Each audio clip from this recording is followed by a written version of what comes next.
Morning. Hello, everyone. Thank you so much for joining the Getting to Know OAA, OFM, and OIG. Here's our distinguished panel. We're going to have questions and answers at the end. This is a 2-hour session, so feel free to ask as many questions as you would like. We'll be here for about 2 hours. Again, this is for OAA, Getting to Know OAA, OFM, and OIG. So I'll go ahead and get started and hand it over to Rachel from OAA. Great, thank you. Good morning, everyone. I hope you're enjoying the conference. Thanks so much for being with us today. My name is Rachel Chilton. I work in the Office of Acquisition and Assistance in Washington, D.C., but I'm not a contracting officer. No offense. Love our contracting officers. I work on the Communications and Industry Liaison team. So I'm here today to speak with you about working with USAID and our new website. So I hope you had the chance to pick up a postcard. There are a number of postcards still available out on the tables out there for our new website called workwithusaid.org. This was launched last year. We know that working with USAID can be complicated with all of the complex US government rules and regulations. So our team worked to build this website to help new partners navigate the partnership process, as well as current partners find ways to connect with potential sub-partners. So I first just want to talk about our partner directory. If you have not signed up in our partner directory yet, I would highly encourage you to do so.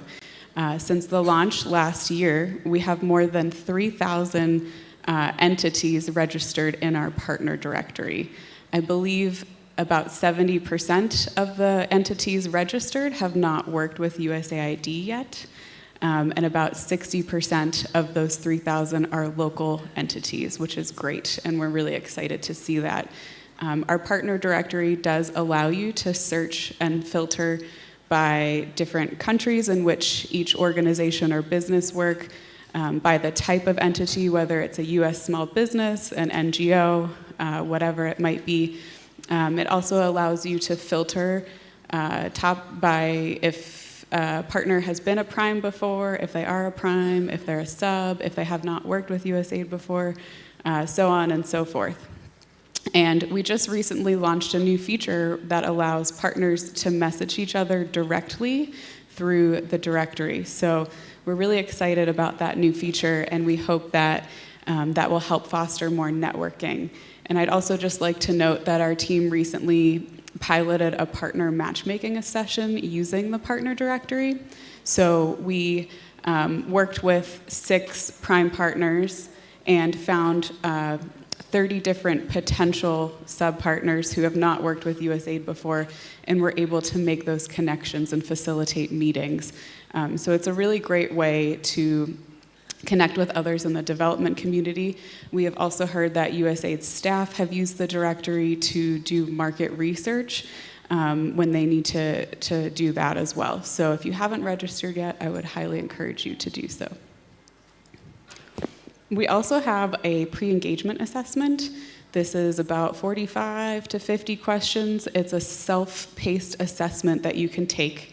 When this was created, our team looked at the NUPAS and the OCA, the Organizational Capacity Assessment, to try to help simplify and streamline it a little bit. And this assessment will help organizations self-evaluate their organizational capacity to know if you are essentially ready to compete for USAID funding. So it covers topics like human resources, financial management, programming, and things like that. And at the end of the assessment, the entity will receive a customizable report that will identify any potential capacity gaps you might have, and then also point you to resources in our library that will help you learn more about things that you need to know when competing for USAID funding. I just want to note that this assessment is completely confidential. It's not shared with anyone. It's just something for you to help you better understand what you need to do to be ready. So certainly would encourage you to share this with others in the community who are interested in navigating the process with us. A little bit about our library. We have a number of different resources in our library that range again from things like compliance, branding and marketing. We have a lot of different training courses in there that we would encourage you to take a look at. You can see in the top right corner, there's a little box that says My Resources. You can also save resources in your profile so that you don't need to go back and keep searching each time. We do have a number of documents and trainings available in Spanish, some in French. We're working through Portuguese and a few other languages. So we're continuing to try to translate key documents in our library in different languages. We have a new events page that we just launched, I believe, last month. So we add as many events as possible that are relevant to partners. They're not always hosted by USAID, but they're relevant to our partner community.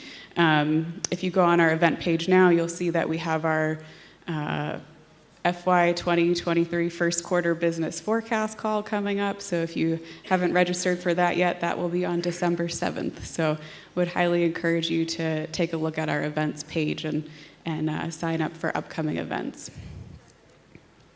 We also have a news and insights blog. And on this blog, we share a lot of stories from partners like you on your successes and getting through the partnership process.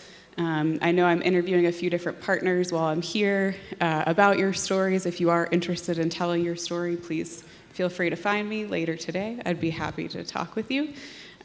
We also share a number of just tips and resources on how to navigate the process. I've authored a few blogs on, RFIs, and I know my boss has worked on, different ways that you can introduce yourself to USAID and things like that. And we also announce upcoming events on this as well. And lastly, I just wanted to note some ways to stay connected. I assume if there's some kind of follow-up email that gets sent out to the participants, I will be happy to share all of this information with you.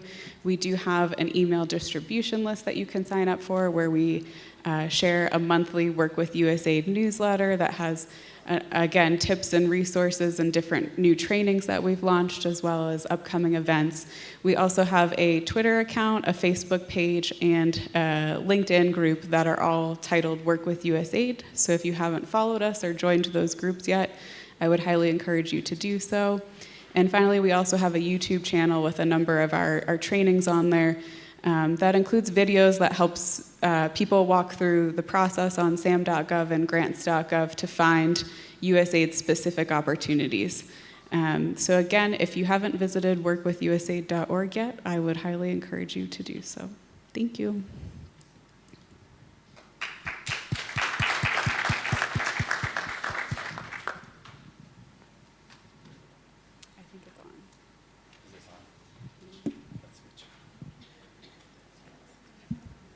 Good morning. Oh, this is definitely on.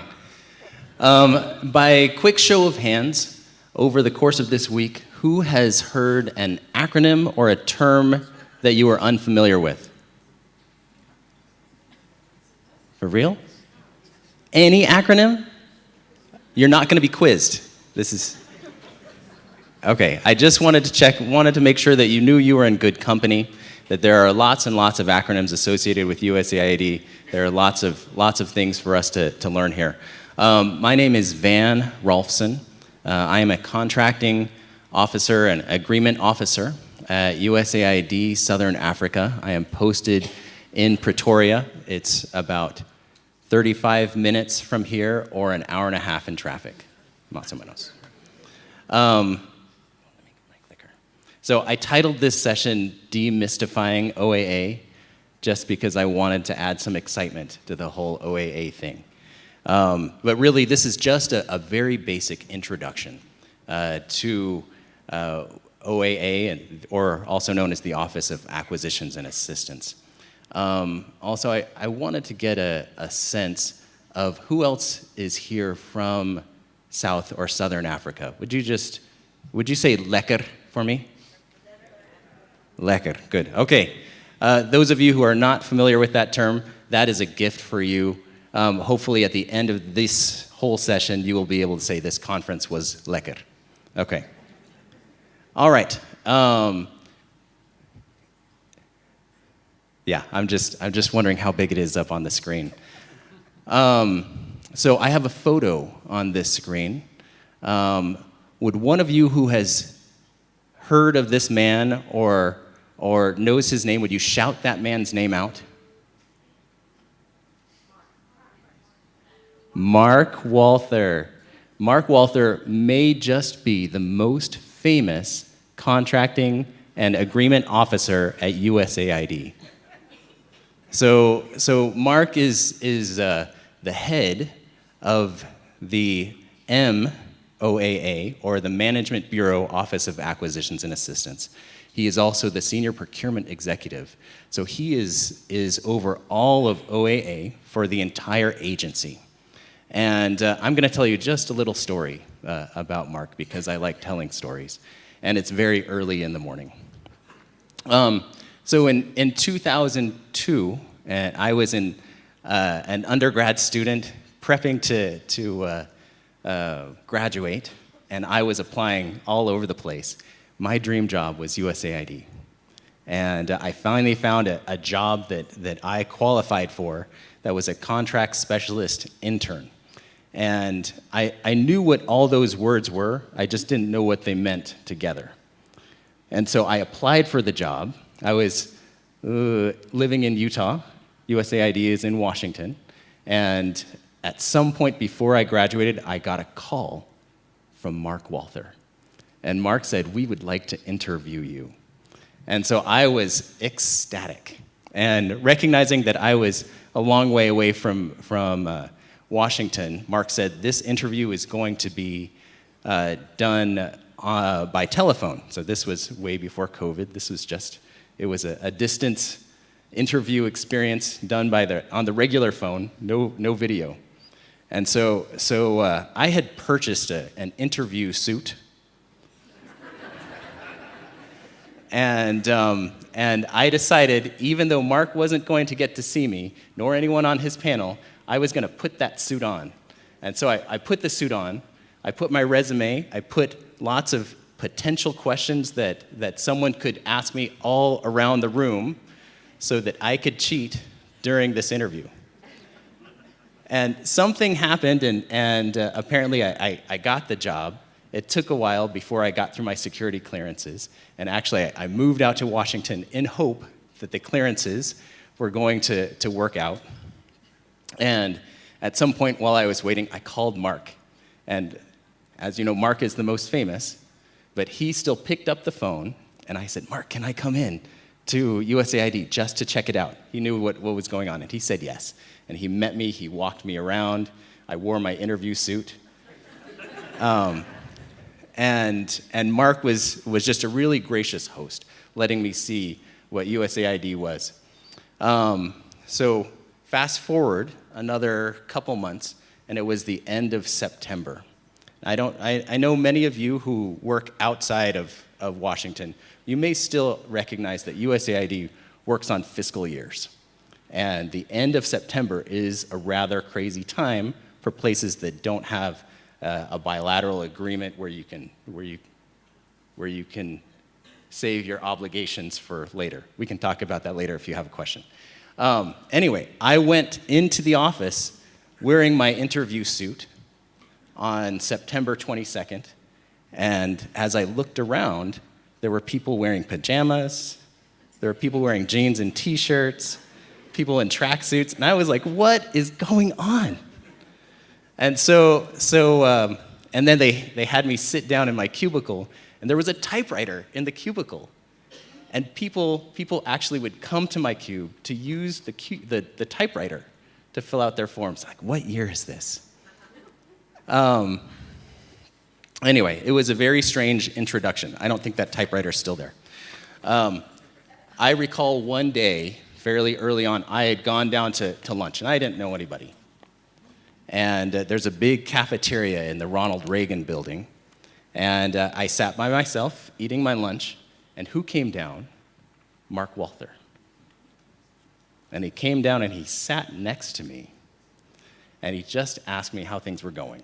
And we had I had been at USAID, my dream job, for just a couple of weeks, and it was so moving to me that this guy who had been with USAID for years, who knew the ins and outs, who everybody knew, would take a moment to sit with me and talk to me, ask me some questions, and let me ask him some questions. And what I want you to take from this is that there are people like Mark, contracting officers, who are there who are trying to help new people. Even as we come in brand new, not knowing what a contract specialist is or a contracting officer is, that there are people who are there to try and help. So just on this slide, I identified a couple of different acronyms. So MOAA, which is Washington's Office of Acquisitions and Assistance. And then overseas, you have other offices of acquisitions and assistance, which are termed as OAA, or sometimes, such as here in Pretoria, we have a regional office of acquisitions and assistance, ROAA. They all serve very similar functions, though in Washington, they also have a policy and an oversight function for all acquisitions and assistance. Okay, so the where are USAID's OAAs, and so this is just a map to show in general around the world where you can find an Office of Acquisition and Assistance. These are specific places where we have contracting officers. There may be missions that have an A&A specialist or an acquisitions and assistance specialist that don't have a contracting officer. But around the world, this is where you can find us. Okay, so within OAA, so the Office of Acquisitions and Assistance, either in Washington or overseas, you're going to find a number of different roles. But two of the key ones, the specific ones that you, as in our local partners, our implementing partners, are going to interface with, are the agreement officer, also known as the contracting officer. And so these contracting and agreement officers, AO or CO, so they are authorized via a warrant so that they can obligate funds, so that they can enter into agreements with other organizations in behalf of the government. And the A&A specialist, the acquisitions and assistance specialist in overseas, if they're in Washington, generally they're called contract specialists, and sometimes they will be termed negotiators. So they work in behalf of the contracting officer to negotiate, to work through these agreements, to communicate in that person's behalf. Okay, what does an OAA look like? That. So they are not always quite that cheerful, but if you catch them on a good day, they may have some smiles on their face. Okay, so outside of OAA, we have what's known as the agreement officer's representative or a contracting officer's representative. So this is a person who is generally a technical expert representing the contracting officer, providing direct interface and oversight of our agreements and of our contracts. And so they receive a letter that designates them and delegates specific authorities. So some of those would include providing technical guidance, or receiving and inspecting completed services, or monitoring the use of government-furnished property, or reviewing requests for payment. So AOR CORs, so they are not allowed to make changes to the award, no matter how much they want to. And so I have this statement: avoid unauthorized commitments. If your AOR COR asks you to do something that is outside of your award, that is bad. Don't do it. So I just want to be very clear that AOR CORs have very specific delegated authorities, and they are crucial. They are critical to the contracting officer. The contracting officer is not a technical expert in whichever field, particularly in health. Many of them are just barely learning, a lot of the terms, a lot of the elements to health. And so they rely very heavily on the AOR COR. Okay, so lastly, what does OAA expect of you? So, and when I say you, I'm talking about our implementing partners. So they expect you to become very familiar with your award. I know that there are terms and conditions within the award that could put you to sleep, but they're very important. And so many of the questions that you may have can be answered just by reading the award, just by becoming familiar with what it says. Another thing they would expect of you is that you will ask questions. So you have points before the award is signed, and you have points afterward when it is specifically for you to ask questions about what's in the award, about what is expected of you as an implementing partner. And so just like Mark was very open with my questions, I think other contracting officers would rather you ask questions so that they can ensure that you understand. And so I had people raise their hands early regarding acronyms and terms that they're not familiar with. I think that it is still not quite 8:30 in the morning, so I know it takes a while to get that blood flowing. As you look into your awards, I'm sure there are terms and acronyms that you are unfamiliar with. Many of those are answered within the award, but there are opportunities for you to ask. I would rather you ask than that you assume.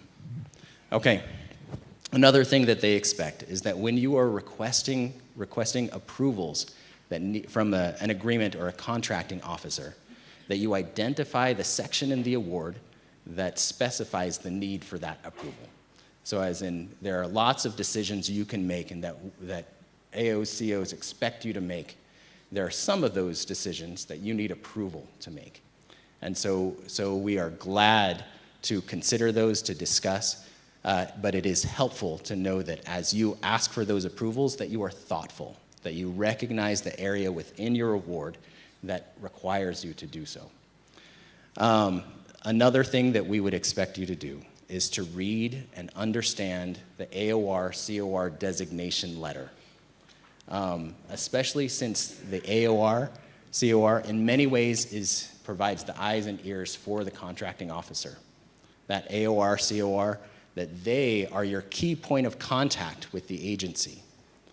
And so it's helpful for your relationship with the AOR COR that you understand what they are to do, how they can help you, and the things that may be outside of their delegation. So please take time to read through so that you can understand. And again, ask questions so that you make sure that you're dealing with them in the realm where they have authority. And then lastly, when bad things happen, communicate with the AOR, COR, and OAA as early as possible. And I say this with bad things as a very general term. There are lots and lots of bad things that could happen. You know, whether they are a laptop being stolen, whether they are one of your sub-awardees doing something really wrong. In general, I would say all the time, when something bad happens, it helps for you to deal with it as quickly as possible.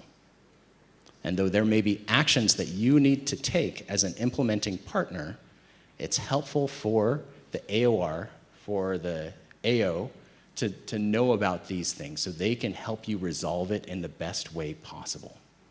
I'm also joined here on the stage with our colleagues from the Inspector General's office, and they also will be able to talk a little bit about what happens when bad things go on.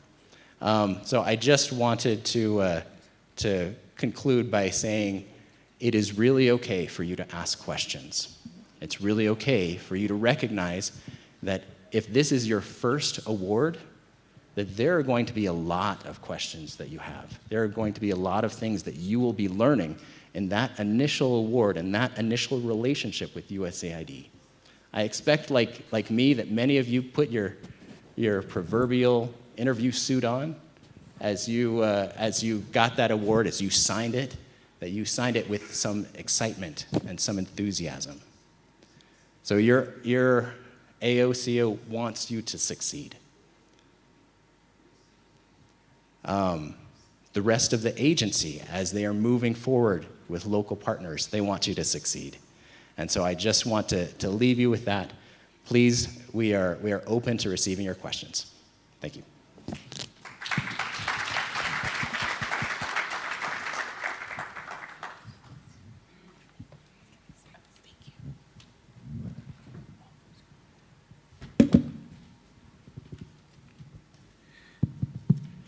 Okay, good morning.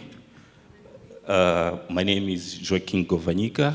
I am financial analyst from USAID Mozambique. And as most of you know, as a financial analyst, our role basically is to assist the technical team when it comes to award management, starting from the NUPA's assessment. We are part of the team that conducts NUPA, joined with the Office of Acquisition, as well with the technical team. So I'll be presenting what we normally try to verify or to see when we are conducting the financial NUPA's assessment. Just try to see what are the basic financial management standards for local partners. So the presentation basically will be looking at the minimum standard for recipients' financial management systems. So basically, we'll try to see what are those minimum standards that we try to foresee during the NUPA's process. Then we'll look at the payment and the financial reporting requirements. So these will be basically the two topics that we'll be covering here.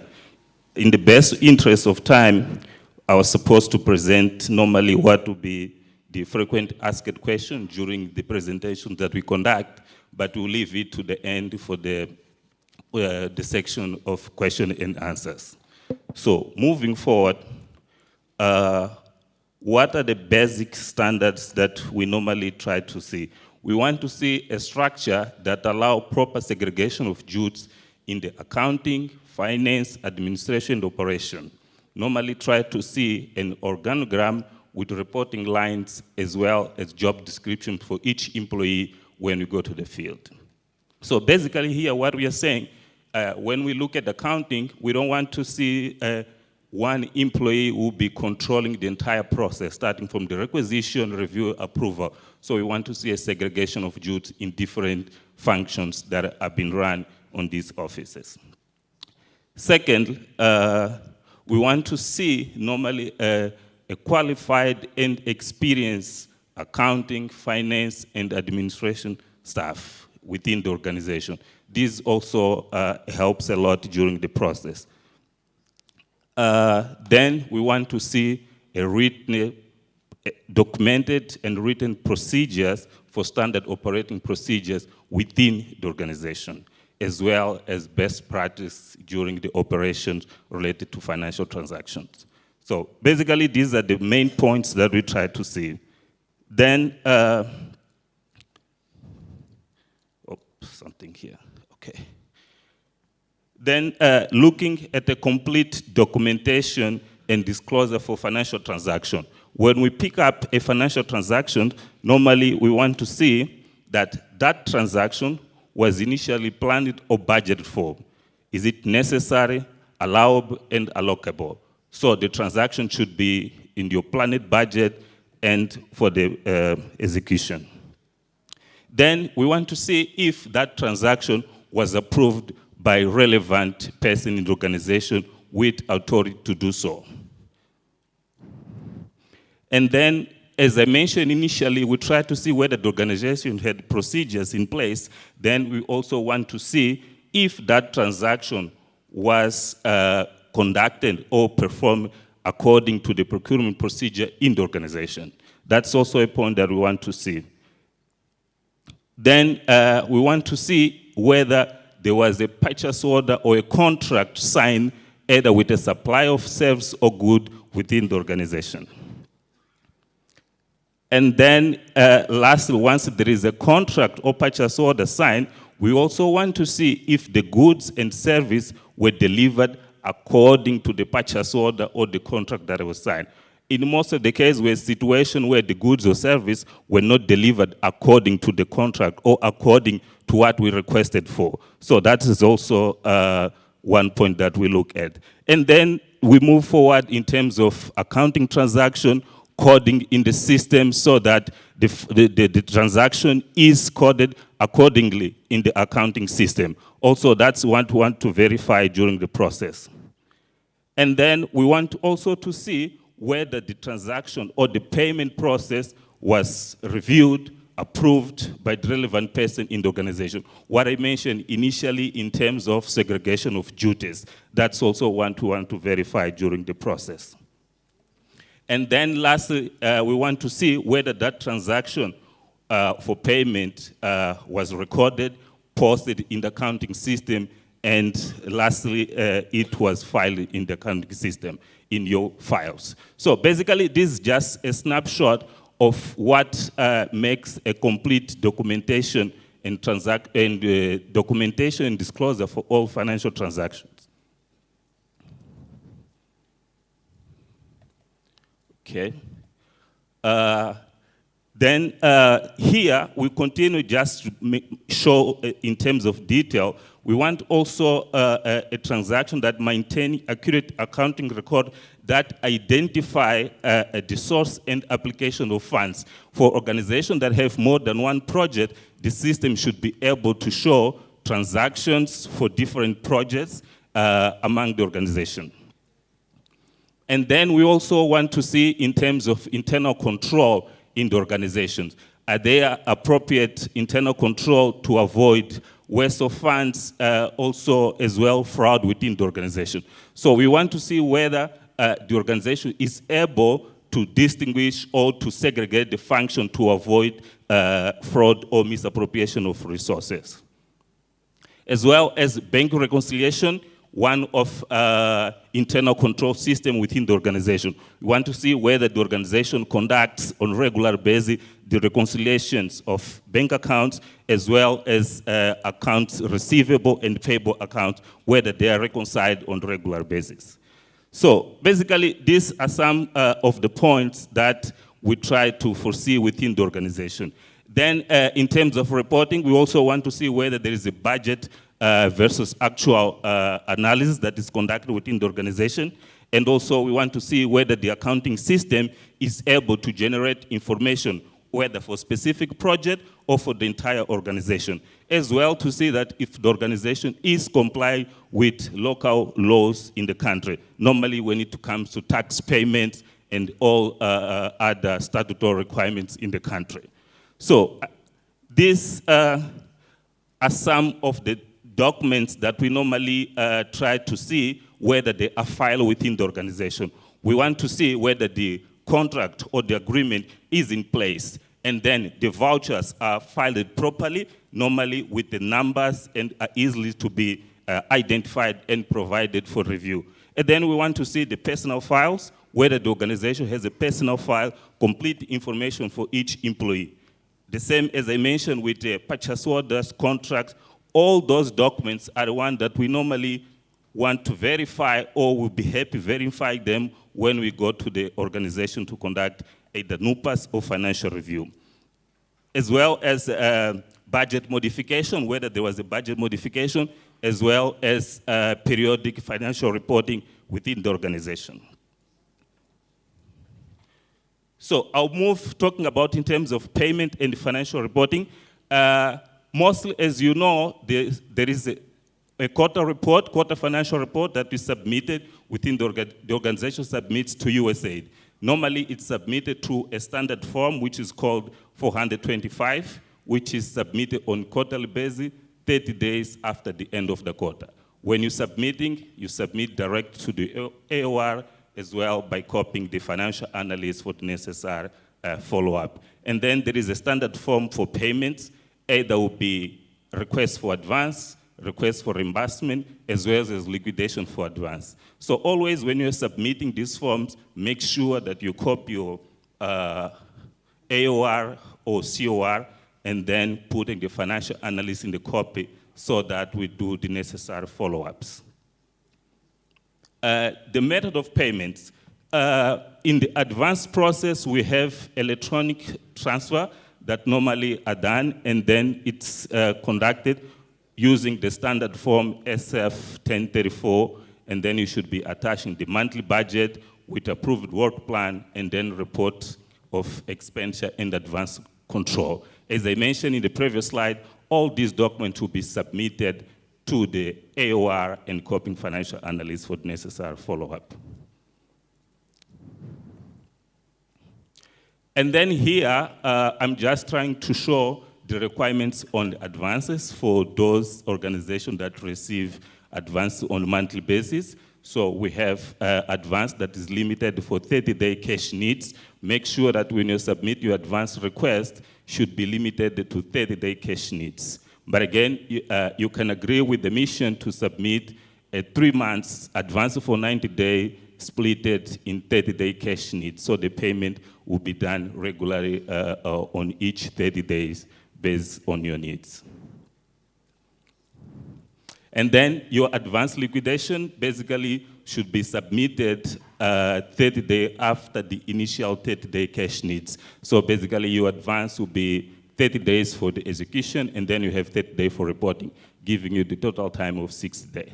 And then advance that goes beyond to the 30 days, you'll be having some sort of penalty where you won't be able to get additional advance or further advances, and also they'll be issuing a bill of collection or notification for payment on the outstanding advance. So this, to avoid, is to make sure that all your requests are being limited to the 30-day cash need so that you'll be able to disburse those funds in 30 days and liquidate in additional 30 days so that you'll be able to get further advances as the process moves. Okay, here we're trying to show basically what are the causes for the late liquidation on the outstanding advance for beyond of 30 days. Most of the time is inappropriate procurement planning and cash flow management. As I mentioned initially, the advance is limited for 30-day period. Most of the time what happened with the implementing partners, they request for advance while they haven't completed the procurement process. So in that case, they won't be able to disburse those funds within the 30 days because they're still conducting the procurement process. And most of the time, what we advise them is that first, you conduct your procurement process, complete the entire process, and then request for advance. Once you're paid, you'll be able to disburse those funds and liquidate it timely. That's one option that we give the implementing partner. And then we have the issue of excessive cash requests and inadequate of management of advances to subrecipients. So that is also another point that we found to be most of the cause for the weak advance management or delay in the liquidation. So I'll be pausing here. I was supposed to present the frequent questions and answer, but I will leave for the Q&A section. But I'll pause here and wait for the questions later on. Thank you.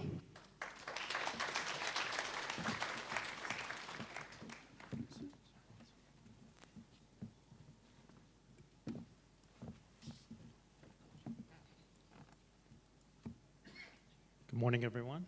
I'm just going to try to get to the...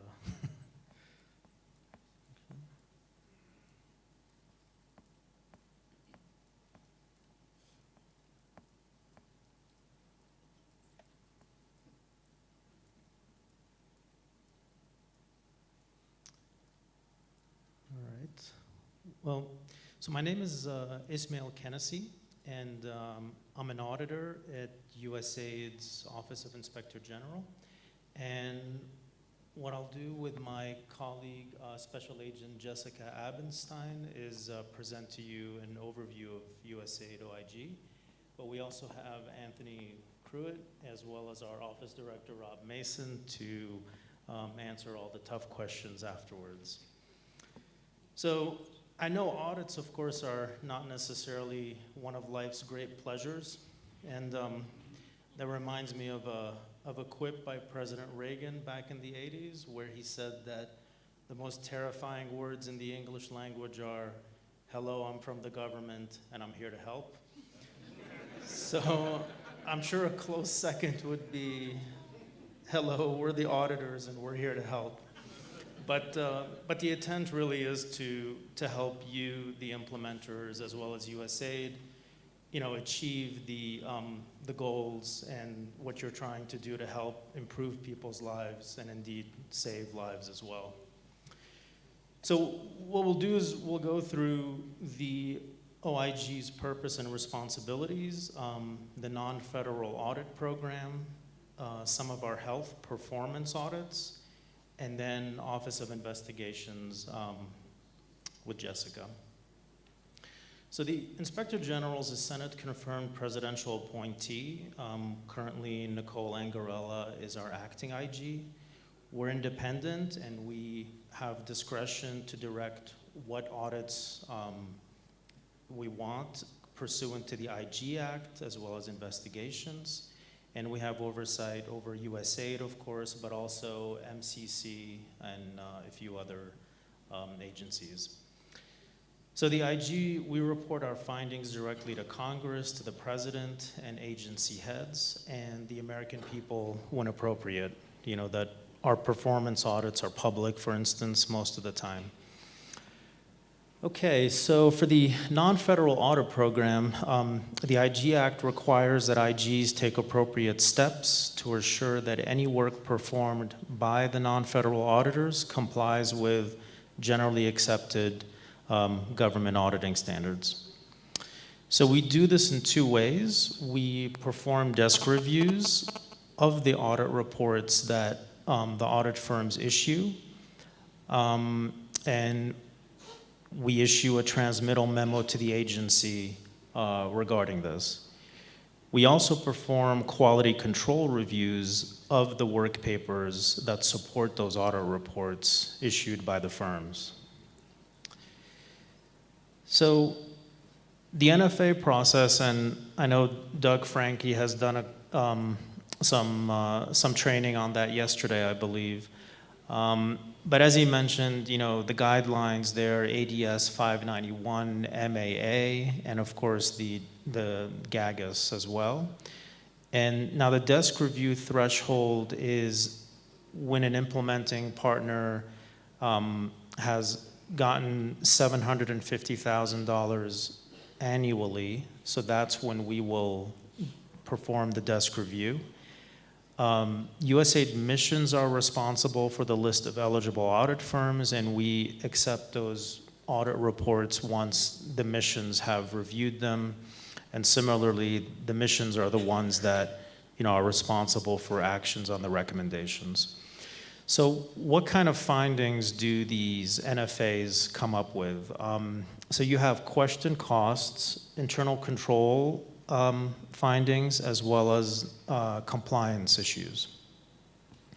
So this is just a sample of some examples of question costs. So obviously, if you have costs that are incurred outside the agreement period, right, those would be questioned. They wouldn't, fit under that. You may have personnel costs not supported, right? So obviously a timesheet would work well, or if there's other ways to do that. But the point is, your budgeted personnel costs are not sufficient. You have to have, the support. A few other interesting things here, for instance, are payments of value-added tax by recipients, as well as interest received not remitted to USAID. And these days with interest rates rising probably everywhere, you're more likely to have interest on any bank account. So these are common internal control findings as well here. So a standard purchase requisition forms, purchase order forms not in use, lack of internal control policies for motor vehicles, and as my colleague mentioned, lack of segregation of duties. That's an important one as well. And not requiring at least 2 signatures on checks as another example there. These are some common instances of non-compliance. So operational advances not kept in interest-bearing accounts, payment of various taxes, like we said, explicitly prohibited by the terms of the agreement. Maybe another good one here is lack of closeout procedures when required. So just be careful when you're about to close out. There are specific requirements that need to be taken care of. So now we get to maybe a little bit of a different animal, which is we also perform what we would call performance audits. And so these tend to not necessarily focus on financial, although they could, but I would term them that they're interested in looking at the results, the results that the agreement is supposed to achieve. So these are just a few that we have issued recently. So in December 2021, we did an audit on the use of local partners, so that could be interesting. And we said that USAID expanded the use of local partners, but should reassess the capacity to meet the funding goals. In addition, we issued in September 2022 one on looking at the data quality in selected USAID missions. And we generally said that USAID can take additional steps to improve controls over data quality. And what's not on here but just maybe an interesting mention, is we also had an audit on looking at USAID's health system strengthening. And we issued a report in October 2019 with the title, "More Guidance and Tracking Would Bolster USAID's Health System Strengthening Efforts." And now I'll hand over to Jessica for the investigations part. All right. Good morning, everyone. Thank you for hopefully staying awake through all this. I'm just going to roll right into it. So yeah, my name is Jessica Obenstein. I'm an investigator with USAID OIG, and I'm being joined by my colleague, Tony Cruitt. We're both based in our office in Pretoria and cover the entire Southern Africa region from there. Okay, so just a little bit about who these investigators are and what we do. So Tony and I are both special agents, which means that we have the same authorities as a law enforcement officer in the US, like a FBI agent or a DEA agent. Specifically, the OIG and the Office of Investigations has the jurisdiction to do investigations into USAID programming or anything that touches USAID money. And as Ismail mentioned, we also do have oversight authority over some other US government development organizations. All right.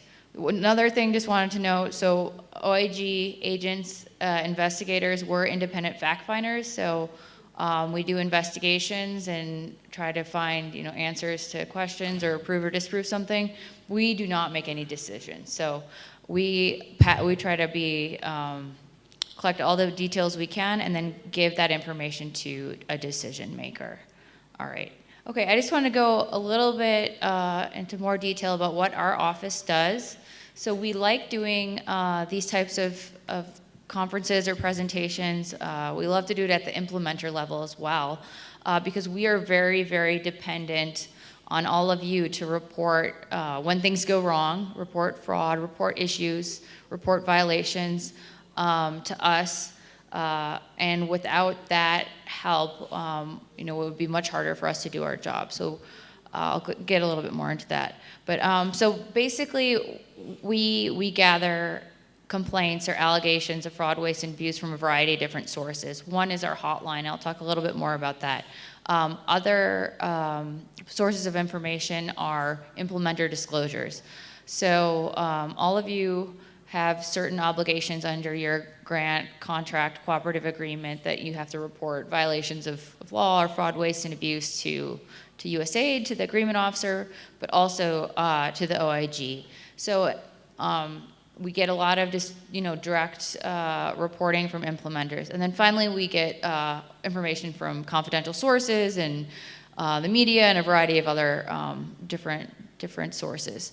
Okay, so once we get all this information, we get allegations every day. There's a triage, function at our headquarters, and then we also do some, analysis of the allegations in our field offices. And we have to, pick what we're actually going to work. We have about 40 special agents worldwide, and we can't investigate everything. So once we determine what we're going to investigate, then the case is assigned to an investigator, and we do all the fun law enforcement stuff to investigate the allegation. All right, just real quick, we do criminal, civil, and administrative investigations. All you really need to know from this slide is we have, a variety of different, audiences. So we work closely with criminal and civil prosecutors at the Department of Justice in the United States. But we also do investigations that just have administrative outcomes, meaning we collect all the facts, do all the interviews, conduct the investigation, but maybe it doesn't reach the level that a criminal prosecutor would be interested in. Maybe the dollar amount is too low, or the violation doesn't meet the threshold of what a criminal prosecutor would be looking at.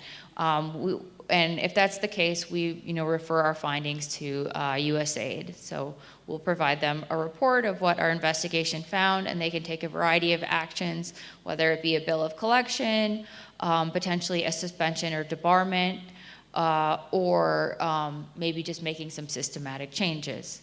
Of course, if an allegation is disproved, we also would pass that information on to the relevant parties. It's just as much our job to disprove an allegation as it is to prove one.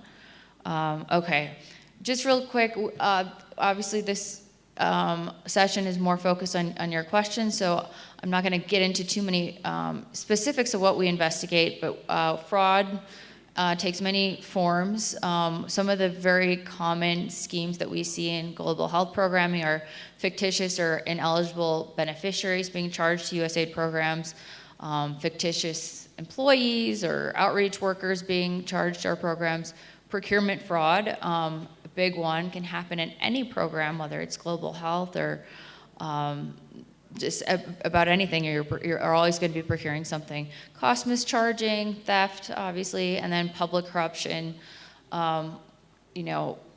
Africa, as well as basically all the locations that USAID is working.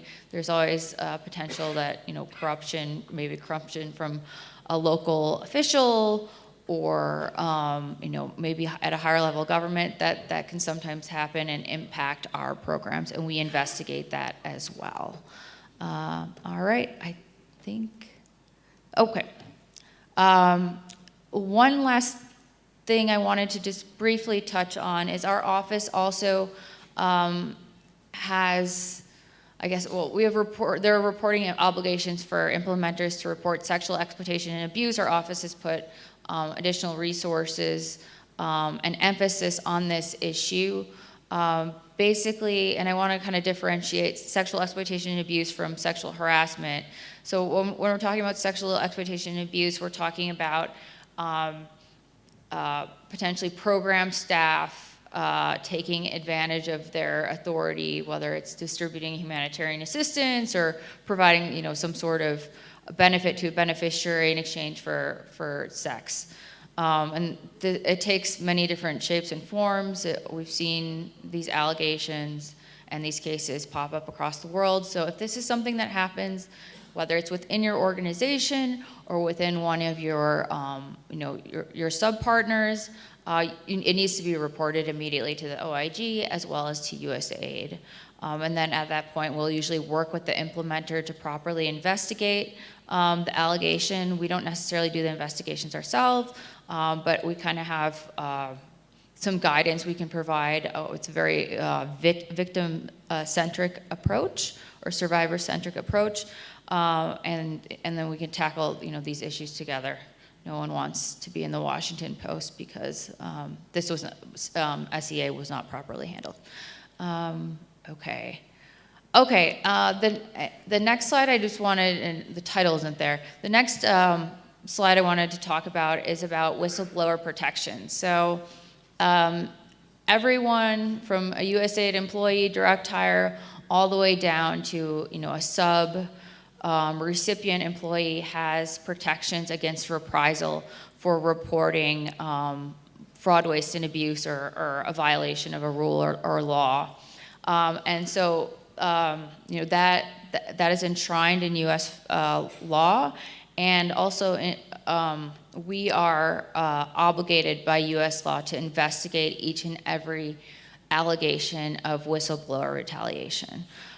So if this sounds like something that has happened to you or something that sounds familiar, please feel free to talk to Tony or I. We actually have an entire division that just works these types of investigations, and we take them very seriously. We take them very seriously and dedicate a lot of resources to them. But just a really quick thing about the statute, and then I'll close out. So again, the way the statute reads that protects implementing partner staff and sub-partner staff from reprisal for reporting, kind of states so for you to be protected under the statute, the whistleblower has to have a reasonable belief that there is a violation, whether it's gross mismanagement, waste, abuse of authority, and then the very broad, any violation of a law, rule, or regulation.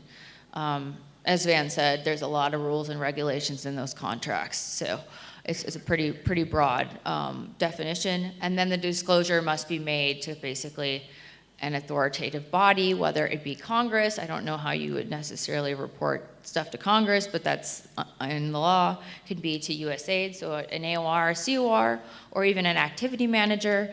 It can be to the OIG, or it could even be to a manager, right? If you see something wrong in the program, hey, I know that this sub-recipient is embezzling money, and you report that to your boss doesn't want to hear it and takes some sort of prohibited personnel action against you, that would be an example of whistleblower reprisal. All right, so I'm gonna just close out here. As I briefly stated earlier in the presentation, we have a hotline, so we gather allegations from a variety of different sources. Our hotline information is below. There's an email, a phone number, a website. Apparently a mailbox too. I've never seen a mailed-in allegation. And then you can email me directly or give me a call as well. Thank you, and I think we're gonna start with questions next.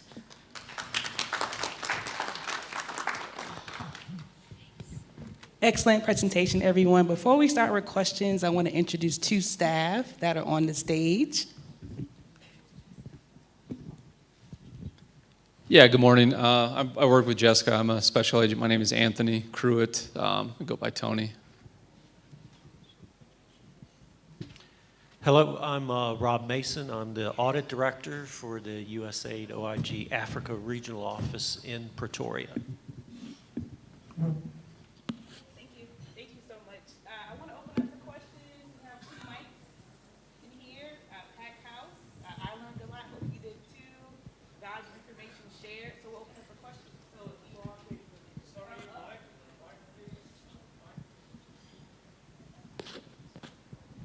Sorry, we can open up for questions. So we have two mics up here. If you all would like to come up to the mic, or I'll bring the mic to you for questions. Any questions?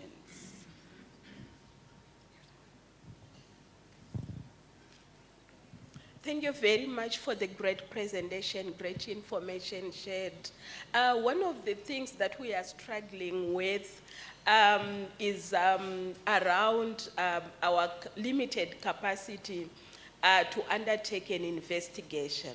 When we report to OIG, it doesn't come down to help us to conduct the investigation. Issues around sexual exploitation and abuse are very difficult to investigate, and we need support. We need to be supported around how do we manage. Yes, the reports are coming in, and I think you are receiving them, but we are struggling in terms of how do we navigate this space. My second question is around the FMO. Just requesting more information around policies to do with travel authorization. What does the policy say? Thank you.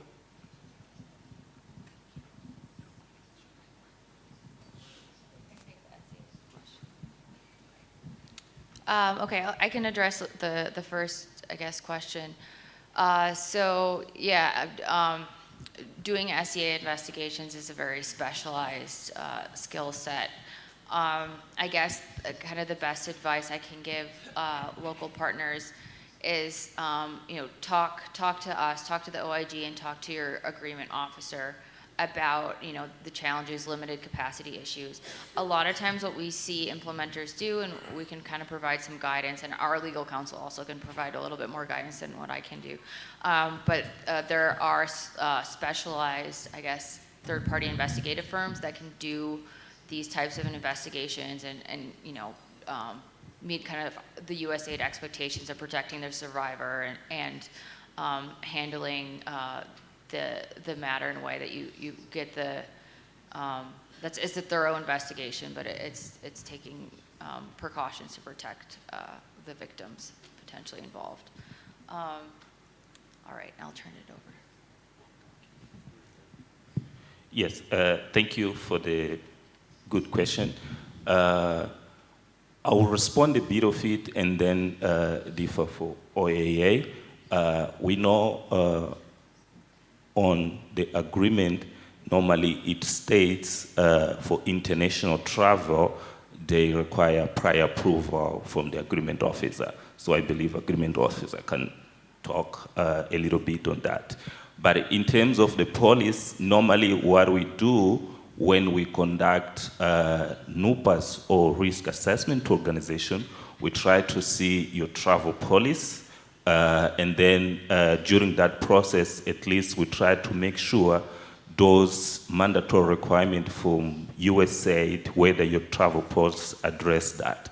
If are not addressed, and then we put a recommendation for you so that you make sure that those USAID requirements are within your regulation. So it most of the time has to do with what's your policy in terms of travel. And then if you review and then find out that there is something missing, we may advise you on specific case by case. But it's more to do with your own policy. Thank you. Sure, I'll just add to that. Look at what your award says. Look at what the delegation of authority to your AOR, COR says. But I confirm that your international travel does require approval, does require previous approval or prior approval before that travel takes place. And so certainly you can ask your AOCO or your ANA specialist or your AOR, COR for any details on that.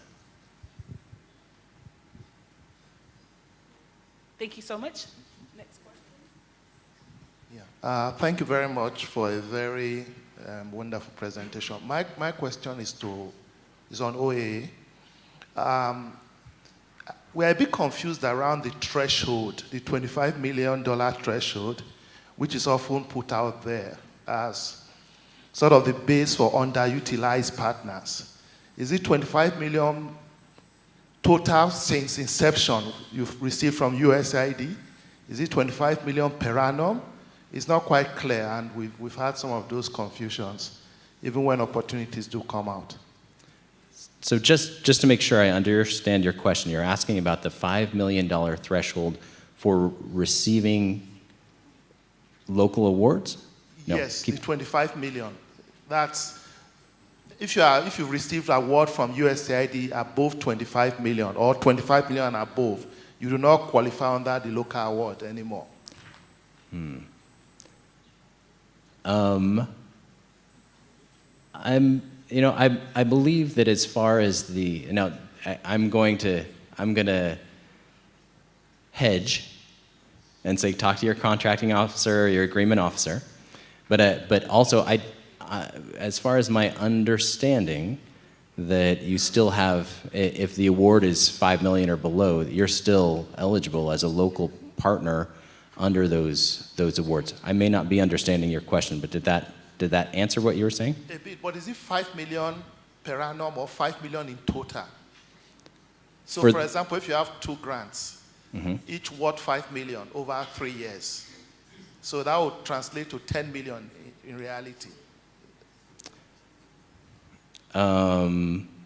Lifeline, Jonathan Mako.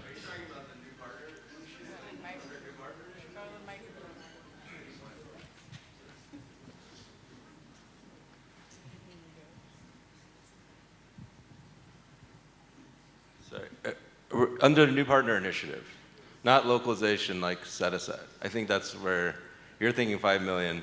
I think 25 million is life of your organization. So once you've received 25 million, you're no longer eligible to fit under that segment, I guess you could say. Thank you, Jonathan. No problem. Thank you very much. Ben Chirwa from Zambia. My interest was drawn to the comment you made about reading the contract, understanding the contract. Now, these contracts are cast in stone because every time we raise issues, there's no adjustment. A point in question is, as a local organization, I'm on a new award, and the regulation there is that I have to commit 100% to the award. Now, what is confusing to me is that I have to develop my organization, so I need time for that. So I did request, couldn't I have, for instance, 90% or 95%, so that I have 5% to commit to basically the development of the organization. And that was denied. How do we go forward on this? Thank you. Excellent question, and I'm sure that your view that the awards are cast in stone, I'm sure that you're not the only one that would share that sentiment. The awards are binding. In general, as a contracting officer, as an agreement officer, I would say they're not necessarily cast in stone, in part because we have modifications that happen all the time. It is up to the contracting or agreement officer if a modification is going to go forward. And so I do think that is a matter of conversation, discussion, negotiation, explanation of the situation. As I had mentioned, the CO is interested in your success. They also have their responsibilities to make sure that they are representing in behalf of the government, that they are making sure that the awards go in the best way they view possible. And so a CEO may decide on that.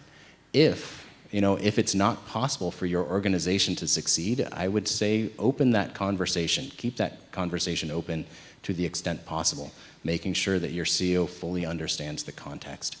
But once those decisions are made, then certainly, as a partner, it's your responsibility to do your best within the context of the award.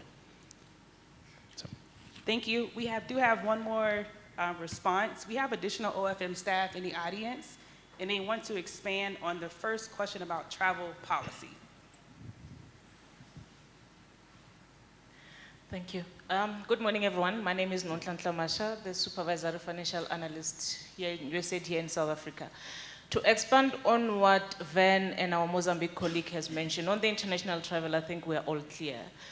But when it comes to local travel, what you also need to remember, yes, there are USAID rules, but there are the host country, so your local country's government rules on what is allowed, what is limited, especially when it comes to per diems. You also need to be looking at that.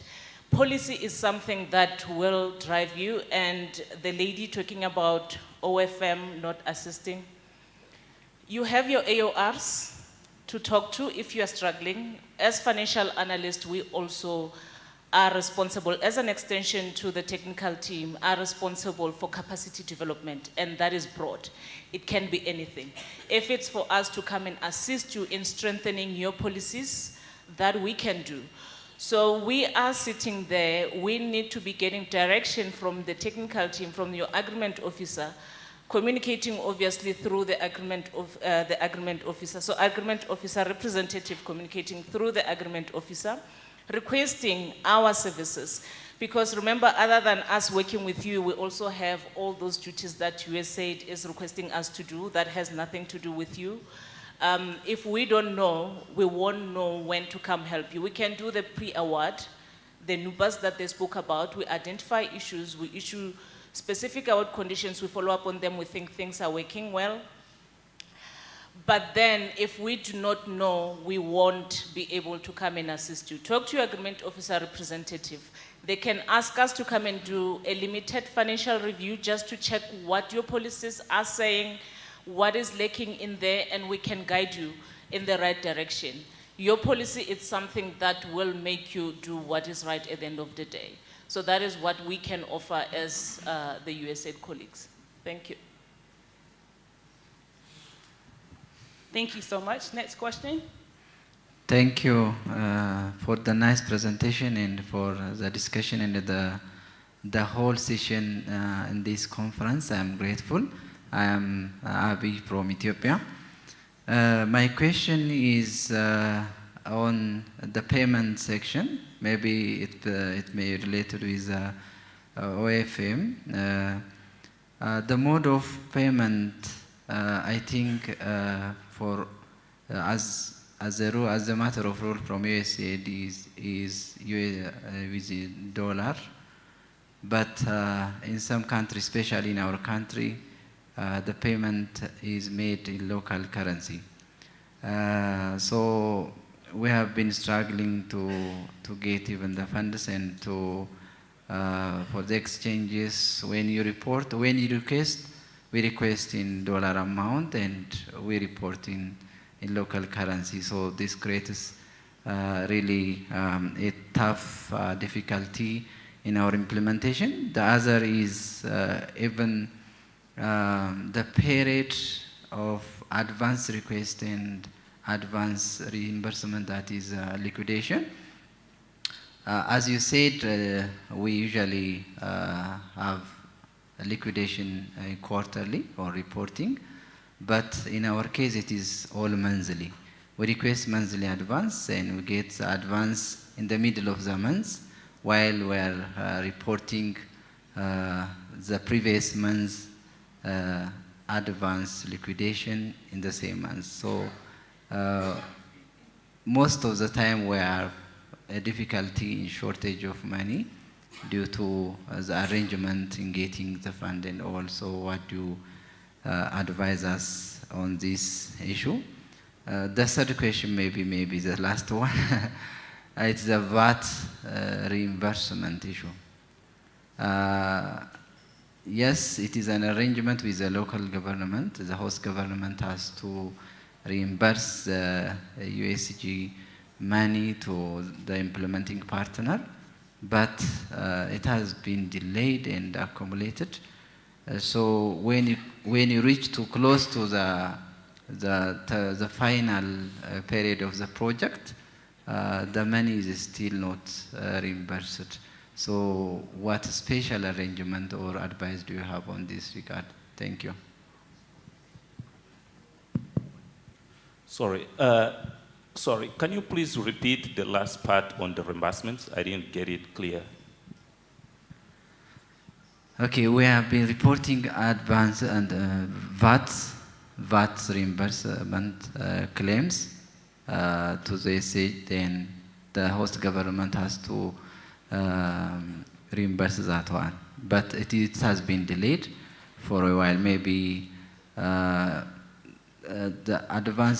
VAT reported last year is not reimbursed still. Just like that. When it's close to the close out of the project or the award, you have lots of money which is not settled. Do you get me? Thank you. Yes, thank you, I got it. Okay, I'll try to answer some of the questions. First, which has to do with the timing on the advance requests, liquidation, payment, and all that.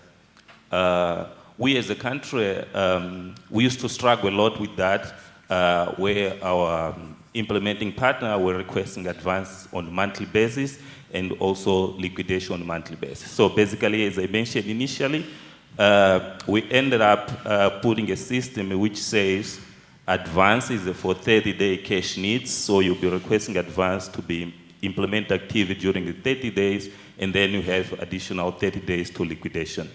But while you're still on the 30-day for liquidation, you can still go ahead and request an additional advance for the month that you want to implement. So we don't hold back an advance, one advance because there is one pending. But then there is also the issue in terms of the payment. We advise our IPs normally say, okay, our payment takes normally within 15 days for internal review, transfer of funds until they're available in your bank account. So to overcome the timing issue, we normally advise them that when you submit, let's say, your advance for the month 1, then after 15 days, be ready to submit your advance for the month 2. Okay, so that we have those 15 days to process the payment and make sure that you have the money on the month 2. So on the 15th, while you are still implementing your activity, we start with the wire process for advance for the month 2. So when you finish the implementation of month 1, you still have 30 days to liquidate your advance. 15 days again, make sure that you submit the following advance request. But it's also important to ensure that you liquidate those advances that we've been requesting. So you won't be getting the third advance before you liquidate the first one. So that we try to make sure that they have funds on a regular basis to implement the activity. But what we find to be main of the challenge, it's basically in terms of planning the activity that you want to implement on the 30-day cash needs. Most of the time what happens, the IPs come with excessive advances, which makes them not getting the following advances. So the issue has to do with the planning in terms of the activity that you want to implement. So we try to come up with certain templates that we ask the IPs to fill the information, provide the comments when they are planning to implement the activity, when they are planning to disburse those, make disbursements against those advances. And we sit with the AORs when they are approving the vouchers so that they are very aware that those activities will really be implemented so that the funds keep on flowing month after month. So that's what we try to put in place with implementing partners, AOR, and sitting together, having all that conversation. So from my experience, this has been working well, and now most of the IPs, they're in the process of getting the advances on a regular basis. That's one.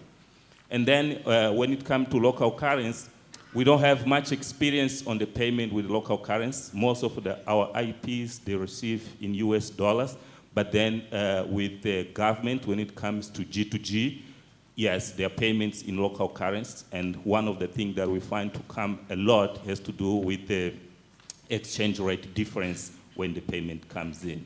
But we don't have much experience on that, so I'll differ whether there is someone in the panel who want to add on that. And then when it comes to reimbursement on the VAT, our experience initially was that we were asking all the IPs, rather than continue fighting with the government to have the reimbursement, what we're asking them, it's okay, you just list us what are the reimbursements that you're supposed to get, and then we'll start a conversation with the government. So our technical people, let's say a project that is being implemented in health office, the technical person who communicates with the health office has the list of all the VATs that we're supposed to get reimbursed. So we put that conversation with the front office.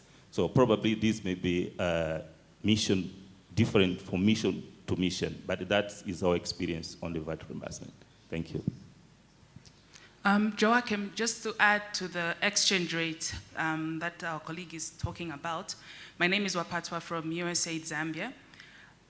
For those implementing partners that get local currency, it is important for you to reach out to your AOR/COR to send you a copy of the payment notification that is sent for your bank transfer, because there you'll be able to see the exchange rate that is being used to convert.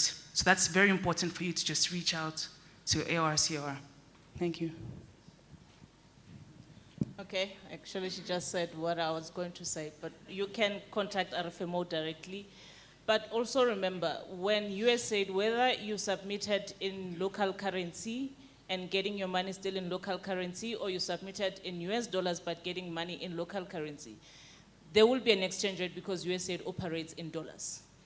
So there is that exchange rate at the time, and USAID pays using the spot rate at that time your transaction is processed. But by the time it gets into your bank account, it's a few days difference. What we try and teach our local partners is for them to be independent.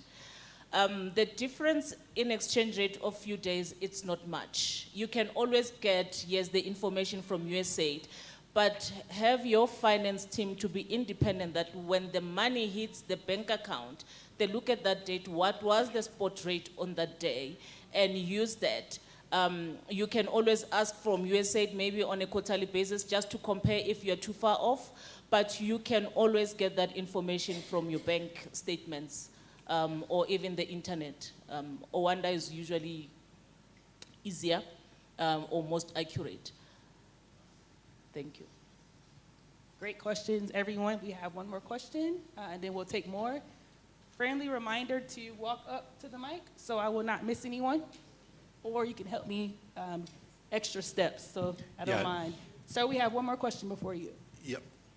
Yeah, just a quick one on the financial reporting, especially for PEPFAR programs at the end of the FY. Can you just give some more tips or some more info on how people report? Because I think we have experienced a bit of challenges in reporting during that time. Thank you. Sorry, I didn't get, can you come again, please? Yeah, in terms of reporting, especially during the end of the FY for PEPFAR, they close a bit earlier. Maybe you can give a bit more of some more details on that. Thank you. Okay. Yes, our experience on the PEPFAR most has to do with the funding that they have to be reported as disbursements by the end of fiscal year, which is September 30.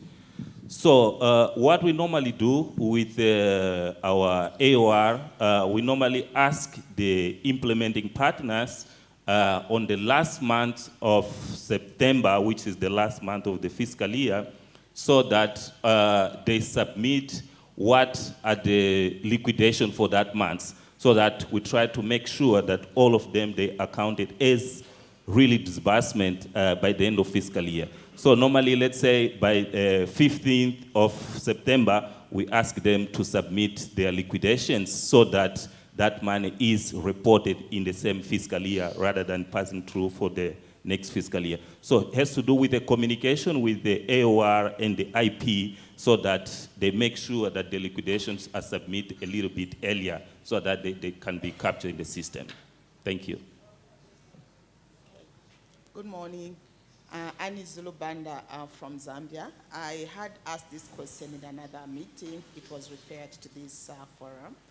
Yes, so as local partners, I think we've really found it very strategic to partner with international NGOs as our subs. One of the challenges that we have is that they're expensive for two reasons. One of them is that some of them have got high NICRA, but also they really know how to negotiate with us, and so you find that quite a good amount of money goes to them, and somehow we get constrained in implementing interventions. Is it possible then to limit at request for proposal stage the amount of money that should be going to the international organizations? Thank you. Is that question for me? So I think there are, at the request for proposal stage, there are all sorts of things that can be done as far as making certain parameters. In general, for the offerer, that it's up to them to figure out how much they're going to be putting in their proposal for any certain organization that they want to sub out to. And I think that again, this is not necessarily a unique situation where we're considering international firms and how much should be going to them, especially when we're focused on local partners. But for the most part, you will not see those specific parameters told to the partner saying, this is your limitation on what you may do with your internationals. There may be, I think there are some circumstances, such as with U.S. small business, where we have some limitations. So it's not conceptually, I think, in theory, it's not totally outside, but in general, most contracting officers want to leave it to the entity that is putting the offer to put together their best offer. And if that includes, international subs, it includes international subs.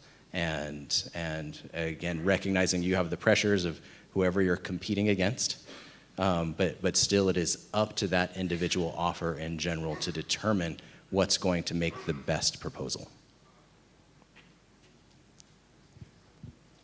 Okay. Thank you. We want to pause and take questions from online. Hi, online. We have not forgotten about you. So I'll take one question. This is for OIG. We note that each mission has a short list of selected audit firms from which we can import our auditors. Please enlighten us on the procedures that you use to select these firms, as a number of them demonstrated a lack of understanding of some rules and regulations. Difference between acquisition and assistance. How often are they oriented to the rules and regulations? Question is for OIG. Yes, well, in terms of the pool of eligible audit firms, that used to be an OIG responsibility, where we would take applications from prospective audit firms and then vet them and then put them on an approved list that recipients can choose from. That changed a number of years ago after a peer review, where the peer reviewer said that was basically a violation of our independence. So now the individual missions are actually responsible for doing what we used to do. So vetting the applications, maintaining the list of eligible audit firms, and so on. What we do as part of our desk review process, and also as part of our quality control reviews, is try to educate the audit firms and improve their quality so that they put out a better report for both the recipients and for USAID. So that's, it's something that we are concerned about as the agency moves towards more local partners, because this means there's more demand for local audit firms. And one of the things that we're concerned about is there sufficient local audit firm capacity, particularly in countries that may not have a well-developed stock market, for instance, where there's not a robust independent audit firm capacity there. And thank you. One more question from the chat. Can I charge expense incurred in April 2022 to the obligation gotten in 2024 still within the award period?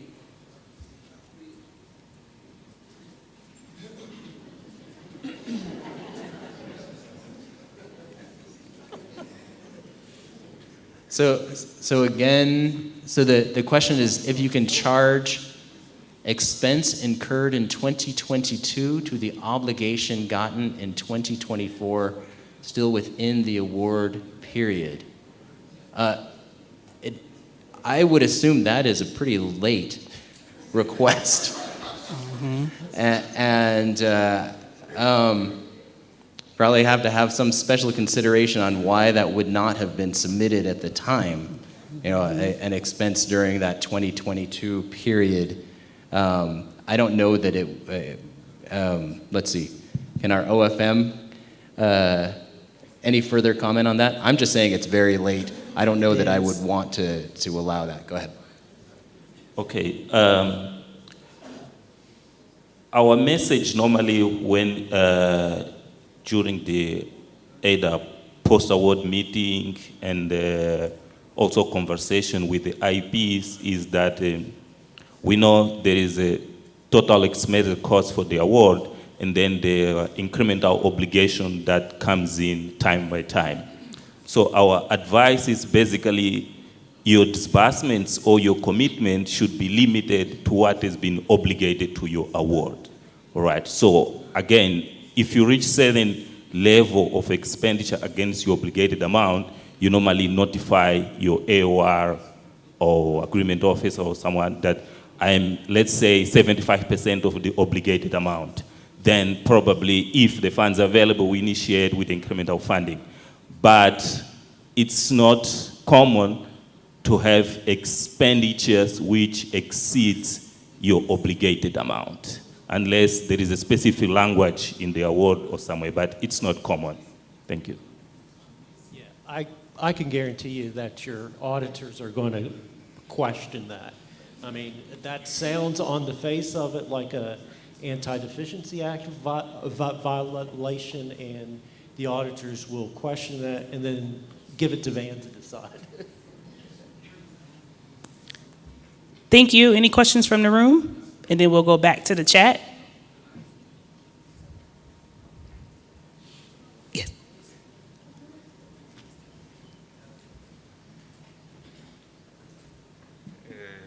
I can speak French, please.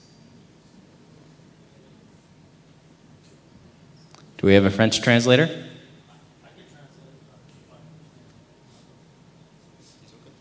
Ok. Et ma question va pour le bureau du contrat. Comment on s'assure que les pays qui ne parlent pas l'anglais comprennent les termes du contrat sans pour autant dénaturer les termes, en fait? Parce que quand bien même on peut prendre un traducteur, le traducteur n'est pas aussi technique pour comprendre quelques termes techniques. Donc, comment on s'assure que cette question-là puisse être véritablement réglée pour que le partenariat soit vraiment effectif? Et la deuxième question, c'est pour l'analyse financière. Ça, c'est avec les fichiers SF 425 et le Accrual Reports. 425, ok, 425. Alors, j'aimerais comprendre la différence entre ces deux fichiers parce que quelquefois on nous demande de soumettre le fichier 425. Au même moment, on demande aussi de soumettre le Accrual Reports. Alors, quelle est la différence entre ces deux fichiers et à quelle période on soumet le fichier Accrual Reports? Merci.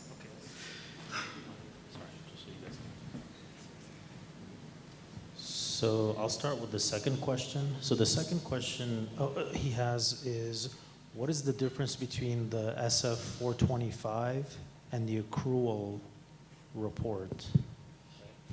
And when is one necessary as opposed to the other? That sometimes that is one of their confusions. I'll just go ahead and ask the second question while I still remember it also. So the second question he had was, what happens when you're in a non-English speaking country? And obviously the contract that applies is in English. And I guess more specifically, because then it can pose challenges in terms of the accurate application of the award. I know this question has come up before, so I know it's not one I have an answer, but I do know that today, that's what's great, is I know a lot of these things are being translated. So, so I don't know if you want to start with the SF 425 and accrual report. Okay, thank you. The SF 425, that is the actual quarter financial reporting, which is due 30 days after the end of the quarter.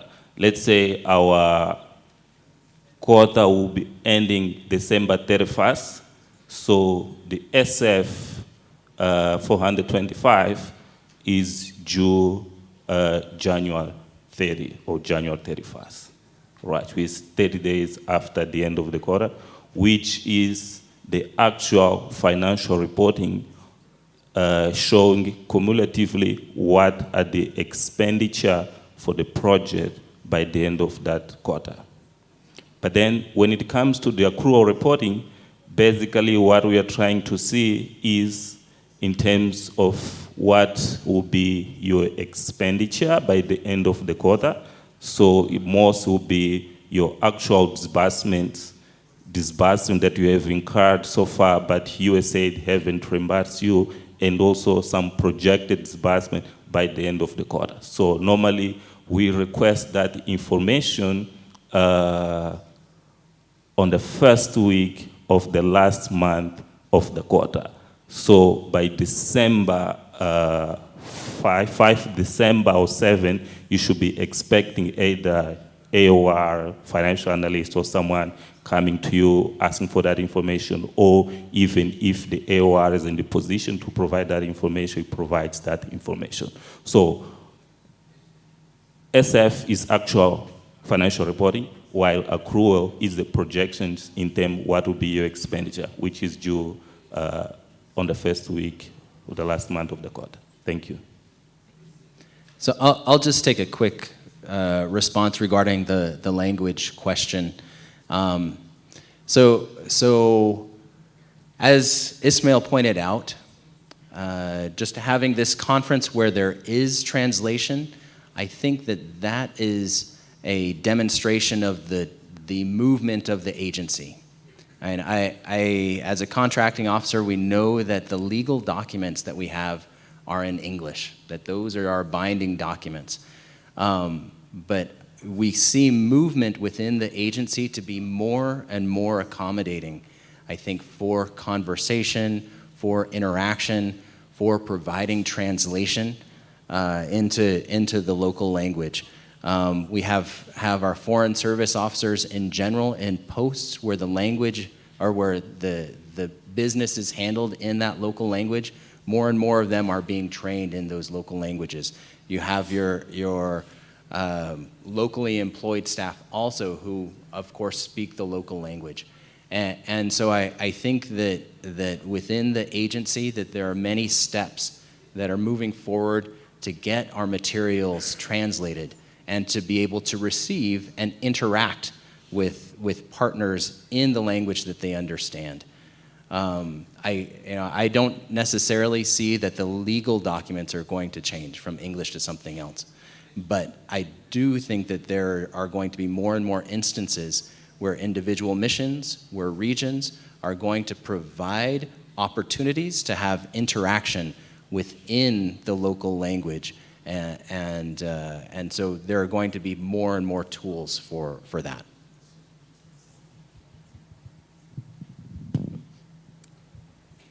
Thank you, Ben. Just to add on what the SF45 and the accruals reporting difference is, just to give a little bit of concept. The SF425 is the reporting going to the agreement officer representative and the agreement officer.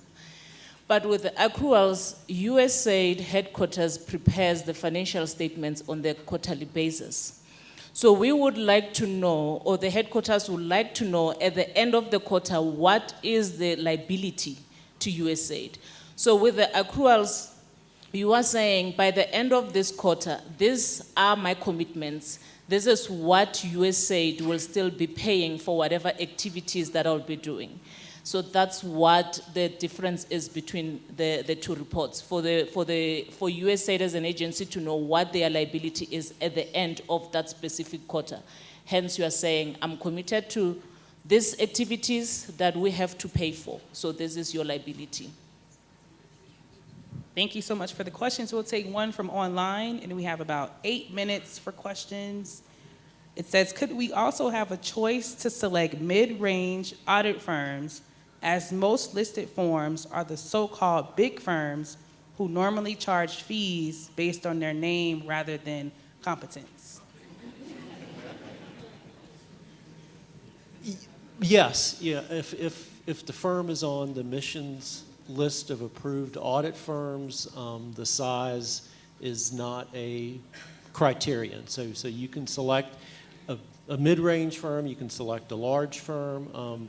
I would note, right, that audit costs are allowable cost, so, I would certainly recommend that the recipients choose a good, reputable audit firm, because if we reject the audit report, which we have the right to do and do on occasions, then the costs aren't allowable until we actually approve it.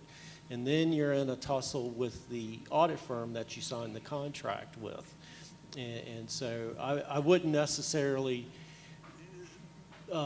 make your selection based on low bid, but on quality there. So, but I did want to say, while I have a few moments here, some of the things that I'm finding in the batch of audit reports now for 2021. So 9 years after the end of the year, that's when the audit reports are due. So we're starting to really process a lot of those reports.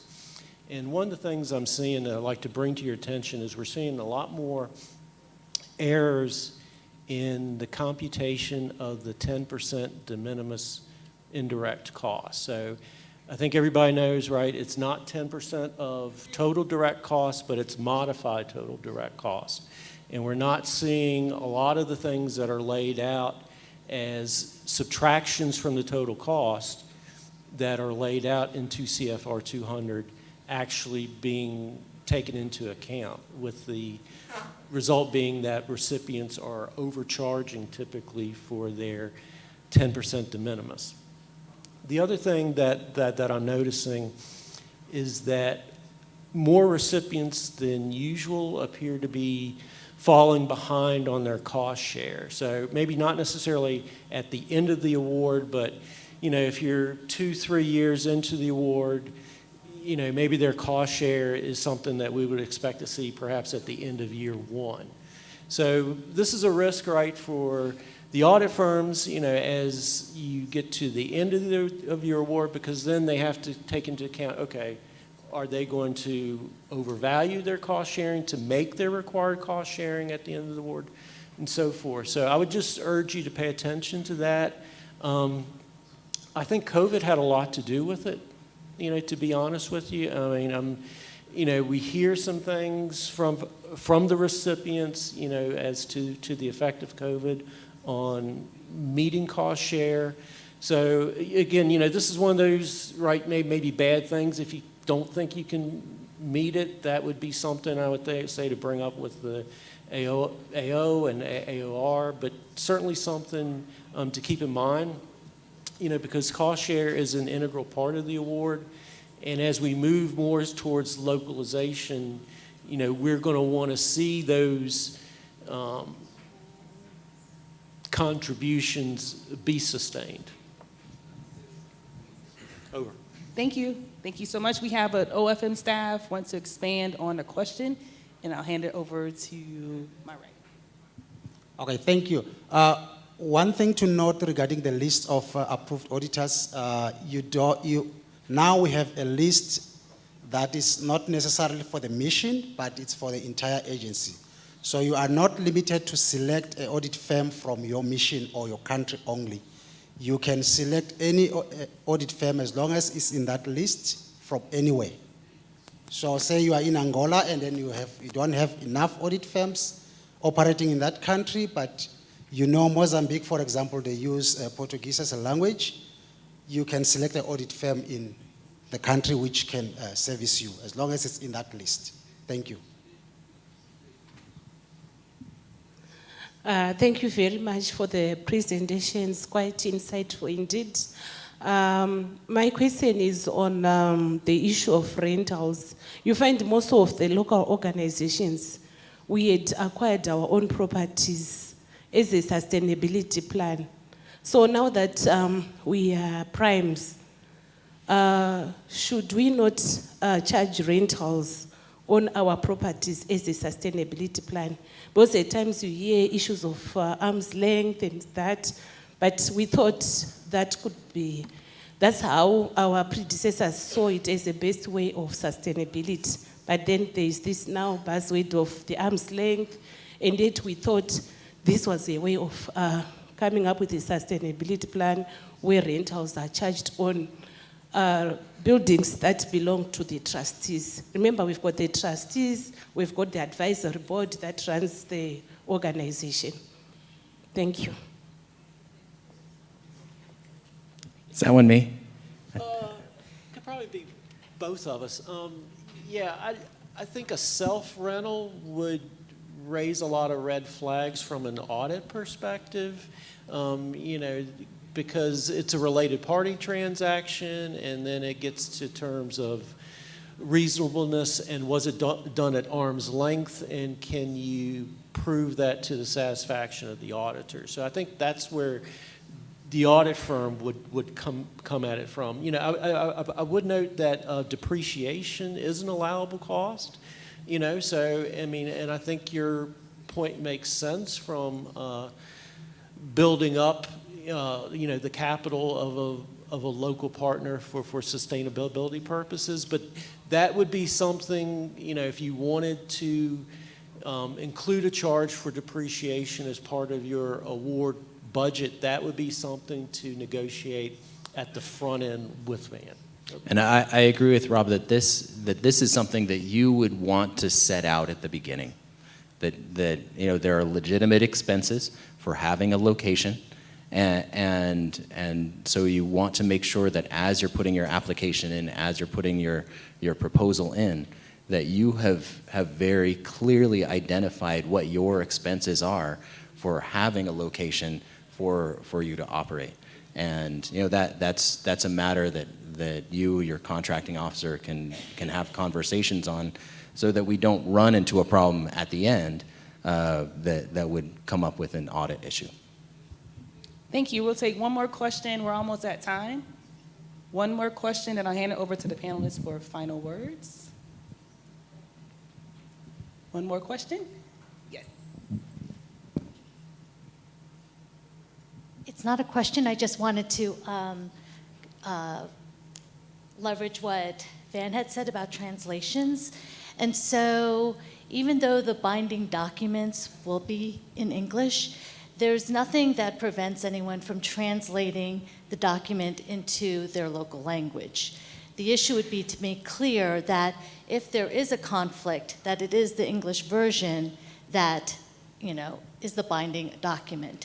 But the goal is for there to be clarity, for people to understand their award.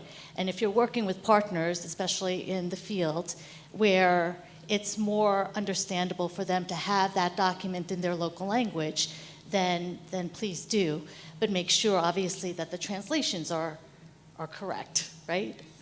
Over. Thank you. I believe we're almost at time, so I'll hand it over to the panelists for final words. Yeah, I would just say in closing, you know, pay attention to your internal controls, you know, to your standard procedures. Make sure your staff are following them. Do spot checks on your staff to make sure that they are adhering to the procedures that you've laid out. Really vigilant oversight by the management of the local partner is going to detect and deter a lot of these problems before they get up to the stage here. So that would be my parting advice to y'all. Well, I've got the mic in hand. So first off, before I forget, my colleagues in my bilateral health office have asked that I reemphasize that we issued an RFI 2 days ago for OVC here in South Africa, for Northwest for Limpopo, and there's one other place that someone will remind me of. I've got copies in my backpack. That's not my closing remark. But in closing, I just want to say that really it is a good, I think that it is good for us to see each other as humans. You know, I think that there are various things that can be very difficult about the interaction between implementing partners and USAID. And we want to make sure that we open our conversations, that we understand each other. There are times when, you know, as we've talked about, we have a binding agreement and we have to operate based on what's in that agreement. But certainly as there are challenges, I think it's very important to bring those out, to discuss those, especially in the beginning or at some as early as possible, so that we're not trying to resolve heavy, difficult issues at the end of the award. And so I just wanted to you know, close with that. You know, we appreciate the opportunities to work with our local partners. So, thank you.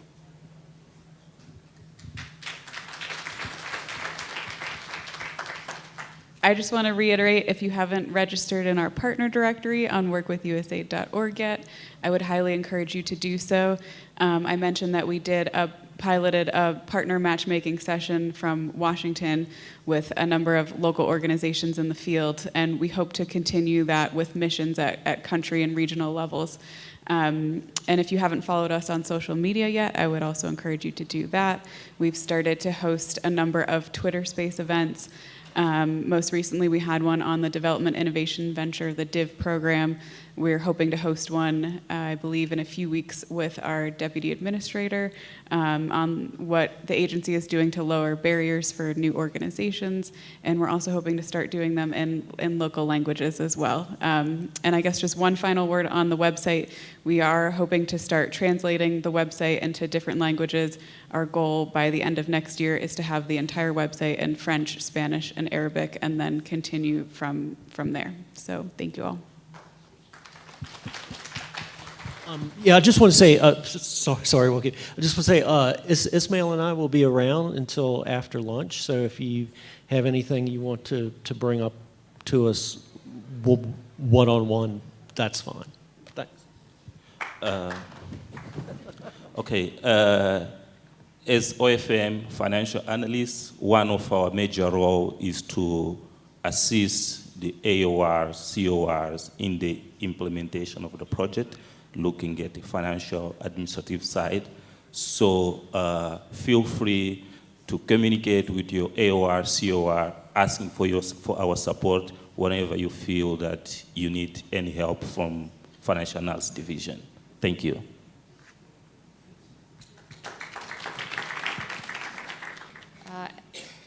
And lastly, from the other side of OIG, Tony and I will be around also through lunch. So if you have any questions for the investigators, we're around.